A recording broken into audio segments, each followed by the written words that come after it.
The Essene Gospel of Peace brings people into a kind of remembrance, gentle, ancient, and powerful. It was the methods passed down and taught to Jesus and other spiritual masters. A story of how we can return home to the arms of Mother Earth, even when we've forgotten the way. A story of hope, healing, and the elemental embrace waiting for all of us. It is available for free audio on YouTube, but I will break it down in good old boy story style. Join us as we delve into these stories, setting the stage for a journey of healing and transformation. In a time of great need, there was once a group of weary souls broken by sickness and sorrow. They came to a man named Jesus, asking for healing, not only for their bodies, but for their spirits too. They carried burdens they could not name and longed for relief. The weary souls wandered, lost and disconnected from the earthly mother.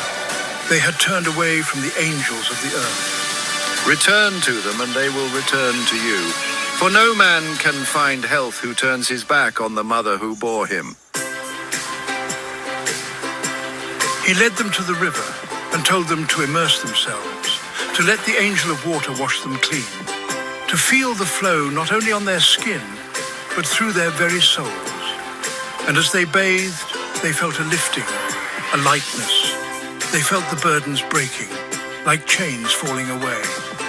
Then he told them to fast so the angel of air might purify them from within, to breathe deeply, letting the winds of life stir their hearts anew, and to walk barefoot on the earth, feeling the angel of earth drawing out their poisons, grounding their wandering minds, and at night to sit before the fire, letting the angel of fire burn away what no longer served them. And there was a man burdened by debt who came to Jesus. He spoke of his troubles, the weight of his obligations, and Jesus, with compassion, guided him to find peace within, to release his burdens. There was once a poor man who lived with his young son. Though they worked hard every day, they could not escape the burden of a great debt. And when the day came to repay it, they had nothing left to give. The creditor came, stern and cold, and declared, "Since you cannot pay, you and your son will become my slaves." The man fell to his knees, pleading for mercy, but the creditor's heart was unmoved. And so the man and his son were bound and led away, the weight of their chains heavy, not just on their bodies, but on their spirits. As they walked, they passed a crowd where Jesus was teaching. Seeing them, Jesus stopped and asked, "Where are you taking them?" "They are mine now," said the creditor. "They owe me a great debt, and now they will serve me until it is repaid."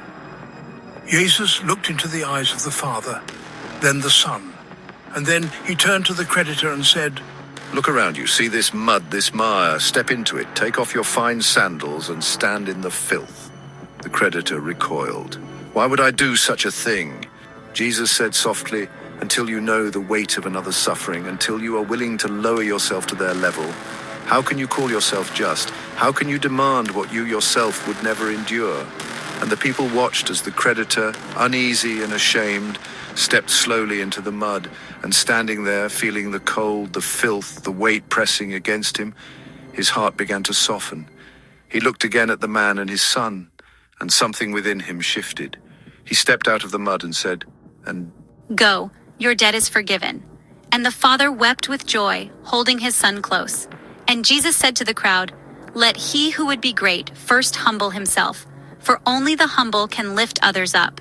And so, through their struggles and triumphs, they discovered that true wealth lies not in material possessions, but in the love and unity of a family, and in the blessings of the earthly mother. Thus, the poor man's redemption was found not in wealth, but in the richness of life itself. And their story became a testament to the power of faith, love, and the nurturing embrace of the earthly mother. This story shows how true transformation comes not from power or position, but from empathy, humility, and shared humanity. It's one of many stories that were passed down and hidden. You are part of the Christ consciousness. You have amazing gifts ready to bust loose, but all it takes is what you have and the change you're already going through. Just step on Mother Earth and tell her to lift the fog on the path to source, love and light. I hope this resonates and should remind you that hope is never that far away.